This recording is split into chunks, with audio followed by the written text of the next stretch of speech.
Hello and welcome back, I'm Julia. Today we're gonna watch the second episode of Attack on Titan. We're going to rewatch the second episode of Attack on Titan, and I'm trying to keep the episode spoiler free, so we're gonna talk later.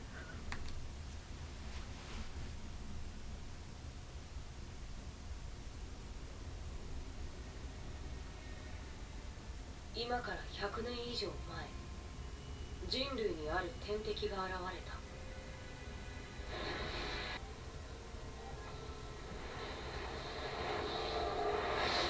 This is so horrifying, but so beautifully made. シーナの3つの壁を築き、そこで100年の平和を実現させた。しかし、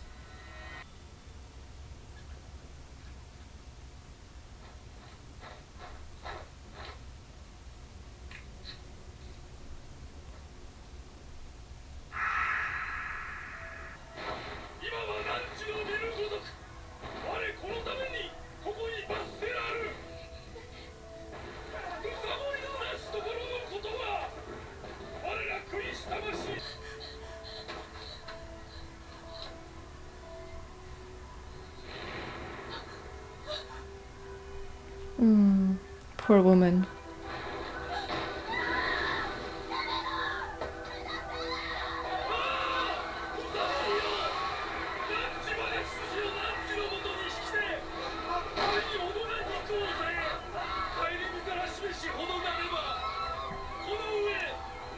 How can he even do that? I guess this is just natural selection at play.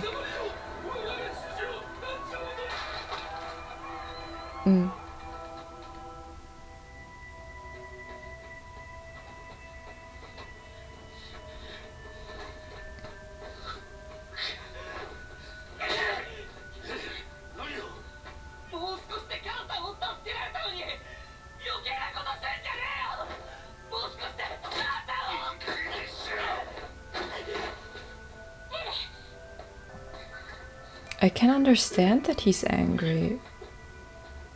That's too much.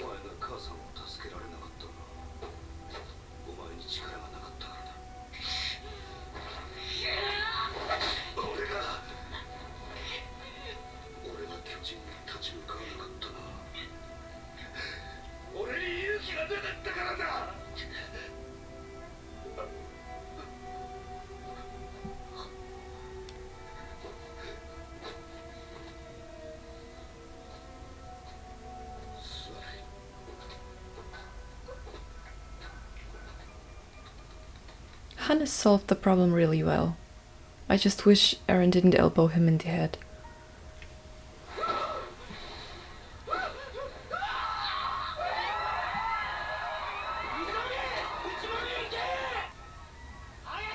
The way the Titans hold the humans looks so real.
Can you even use that properly?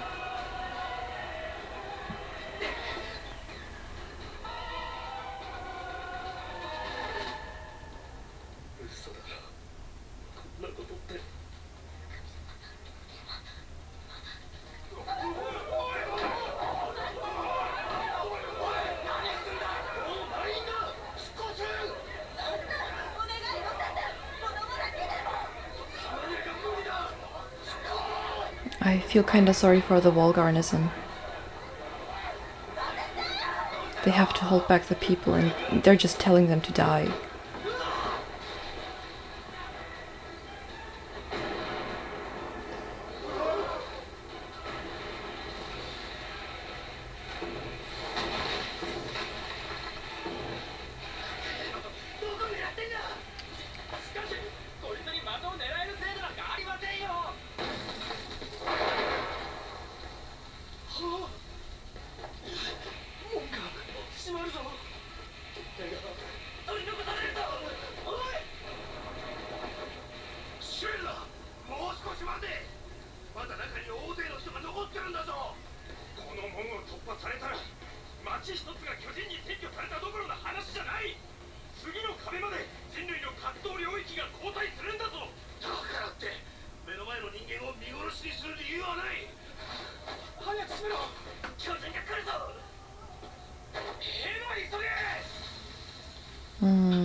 Hannes has his heart in the right place, but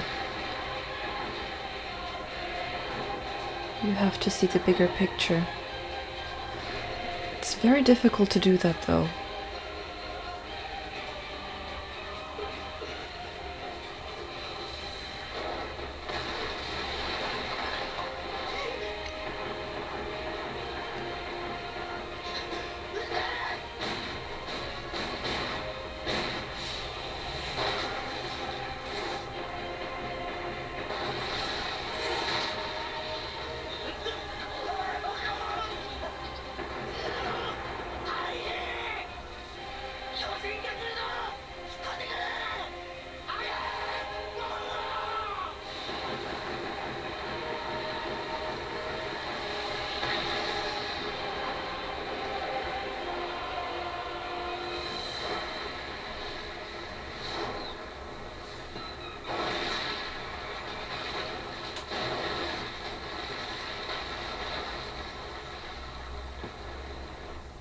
That's it.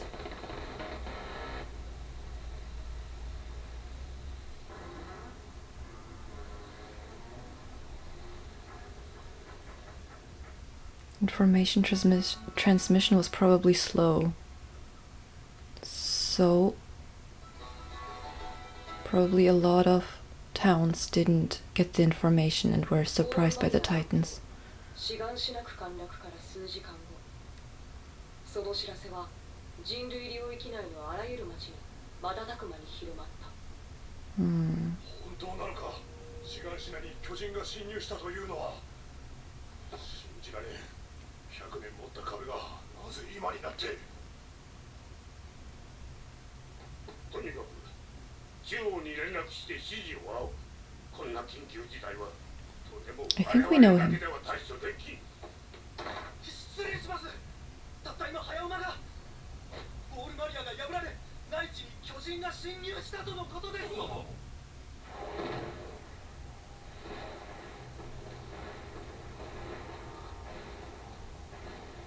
りだ。もうあの家には二度と帰れない。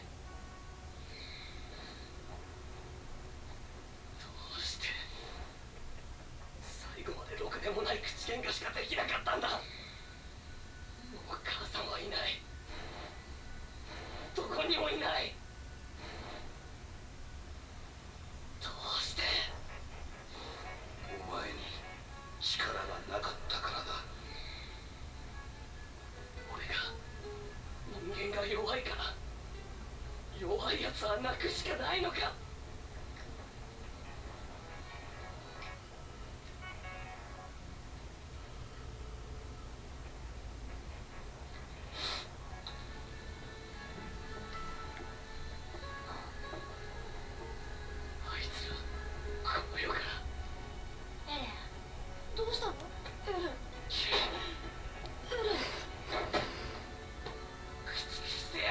Ah, there it is. His famous quote.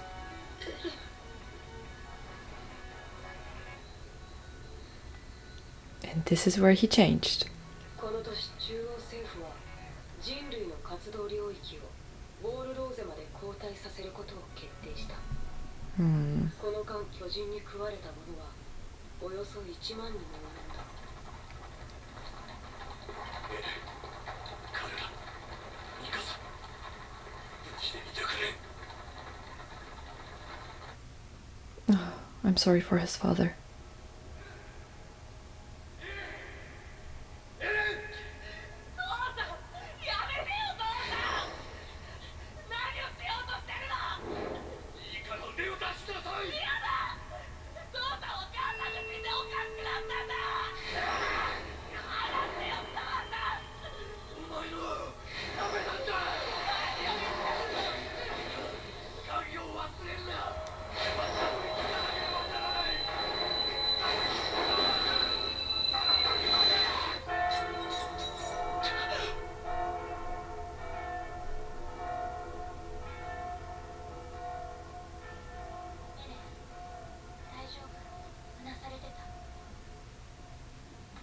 Looked like a dream.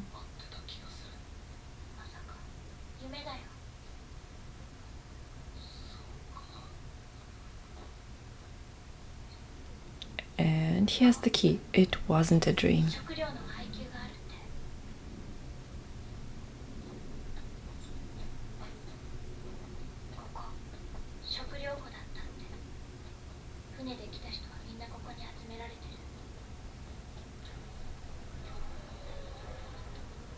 Hmm? おい、ちゃんとダメ。うるせえ。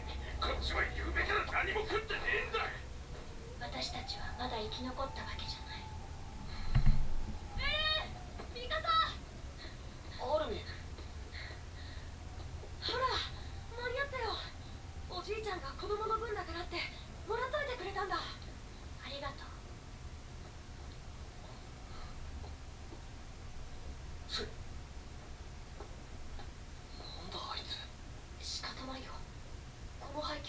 多分人数分ないんだ。それが1日分だって。避難民が多すぎるんだ。もともと食料不足だし、外側に住んでいる人ほど大事にされないのは知ってるでしょ。何よそのために俺たちの食料。どうせ巨人が壁を越えたんならもっと食って減らしてくれりゃよかったんだよ。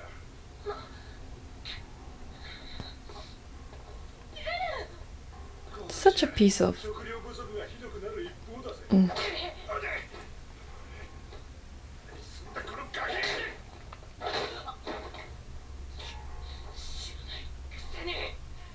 前なんか見たこともないくせに。巨人がどうやって人を。うるせえ。ごめんなさい。お腹が空いてイライラしてたから。だから大人の人にこんな失礼なことを。本当ごめんなさい。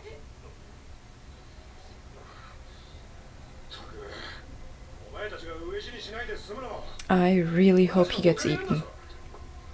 子供だってそれくらいの感謝の気持ちは持つもんだ。はい。くそ。誰があんな奴らの世話になるか。It's understandable that you think about yourself first. Oh! The person in the hoodie.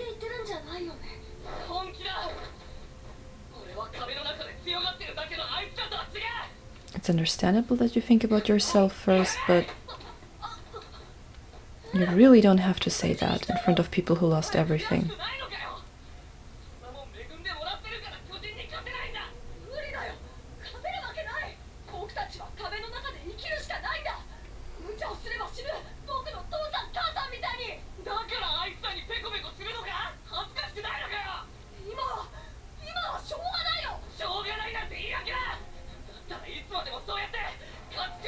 Armin was actually really brave to go between Eren and the wall garrison.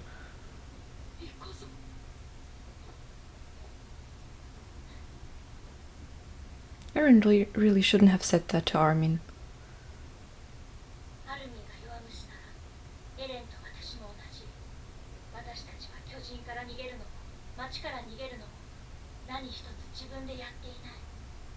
Hmm. そんな力のない人間があの巨人を一匹だって倒せるわけない。大切なのは生き延びること。おばさんが言ってた通り。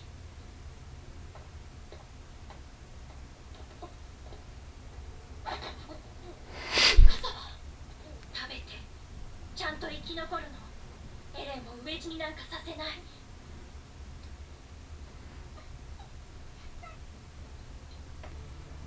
数日後、大量の避難民たちは食料確保のため荒れ地の開拓に回された。しかし食糧難は避けられず、翌年の846年、中央政府はウォールマリア奪還を名目に大量の避難民を作戦に投入した。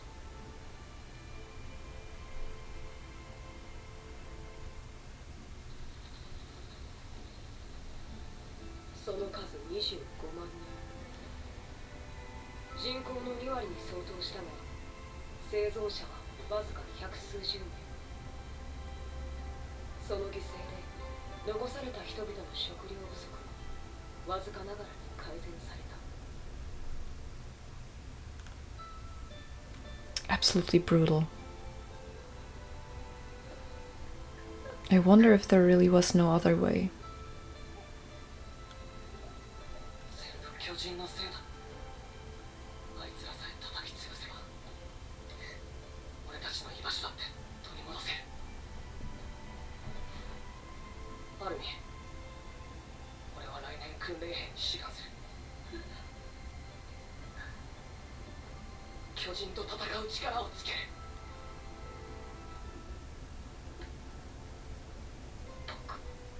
アルミ、僕も。私も行こう。行こうぞ。お前はいいんだぞ。生き延びることが大事って言ってたろ。そう。だからあなたを死なせないために行く。Everyone is going. 分かった。3人で。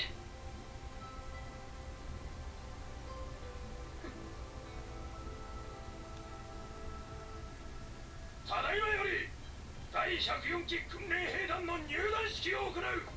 私が貴様らを監督する。 He looks so different. 貴様らを歓迎する気は毛頭ない。今の貴様らはせいぜい巨人の餌になるしかないただの家畜以下の存在だ。そんなクソの役にも立たん貴様らを我々が3年かけて鍛え上げる。巨人と戦う術を叩き込んでやる。3年後貴様らが巨人の前に立った時、ただの餌のままか、あるいは王を守る名誉ある壁となるか。 Mikasa's really, really beautiful. 巨人を駆逐する栄光ある人類の兵士か、貴様らが決めろ。ああ、俺はなる。巨人を一匹残らず駆逐してやる。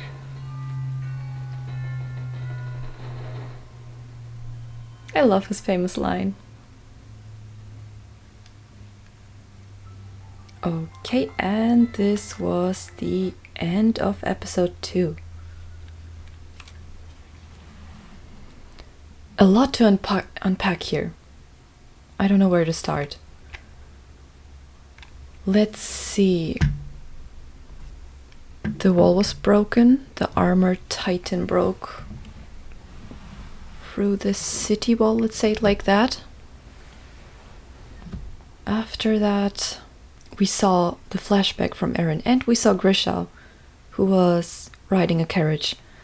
Okay, we know that while the father was gone to work, he went to acquire the founding titan. And in the meanwhile, he even talked with his son in the future and Zeke.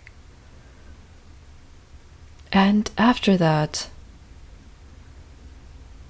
that was just mind-blowing. Eren just used his father as a puppet, or at least it seemed like that. I mean, for everything to start, the father had to start everything. So then he found his son, gave him his syringe, and got eaten. So now Eren has the founding titan and the attacking titan. I hope Grisha can now rest peacefully in the afterlife. Maybe he meets with Carla. Ah, poor Carla. I hope they can be happy. But what about Diana? Diana is still wandering around as a Titan. Will they meet all together after she dies? I mean, it must be kind of awkward for Grisha if he has 2 wives there. Who knows? After the wall was broken, people fled to Wall Rose. And then we had that piece of crap there who said some really unnecessary things. That reminded me kinda of the Wall of Berlin. And I will tell you why. So, the wall was built because people from the east used to go to the west, or were fleeing to the west because the west had better working conditions and income and everything, so the wall was built. And you had Germany split apart. The wall was around for, I think, about 30 years. After the wall was gone, you had people discriminating against each other because of the different lifestyle that they acquired, maybe, the different income. And I actually didn't really notice that, because in our generation it isn't that prevalent. But I heard an interesting story from a friend. She works with the elderly, and she hears that a lot. People from the east would complain about the west, and people from the west would complain about the people from the east. So I did, of course, I think about everyone heard about the terms Ossi and Wessi, Wessi for people from the west and Ossi from people from the east. So those existed, I knew of that, but I didn't really know about the discrimination. And it seems to be still prevalent, especially in the older generations. Why I thought that the cases might be at least a bit similar is not just because there was a wall. I think that isn't enough, but the people inside the wall, let's say that's a country, they're from the same country, they have the same nationality, and they still discriminate against each other. And the same for Germany. They were split apart for a couple of decades, and after the wall was gone, even though they have the same nationality and are from the same country, they discriminate against each other. And I thought, that's so interesting. I mean, we do hear people discriminating against outsiders, but it's the same country. Yeah, I thought that's really interesting. We also saw a really suspicious person while Eren, Mikasa and Armin were talking in the background. The person with the hoodie. Wasn't he kinda Eren-like? Wouldn't you agree? Okay, and what else? Okay, we saw Annie, but I can't say much. She looks like she always looks with her emotionless face, but I do think that she's much, much more humanly written than you might think. We might talk about her later, who knows. And we saw Reiner and Berthold. Right! The scene where people were sent outside the wall to fight the Titans. Absolutely heartbreaking. And that is the scene where we saw Reiner and Berthold. They looked horrified, and I was wondering what they were thinking. They were still children, so probably after the break-in, they had to hide themselves between the people. They are children, so probably the adults around would be nice to them, maybe giving them something to eat. Here, come. You're still growing, have some bread, or something like that.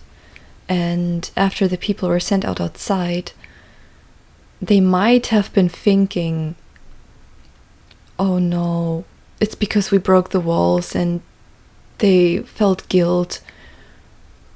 Or maybe they were thinking, how can these parody devils do that to their own people? Or maybe it was both. It probably was both. This was a really interesting episode with a lot to unpack. I'm not even sure if I touched upon everything, and I probably didn't. But I'm looking forward to the next episode, and I hope to see you then. Bye!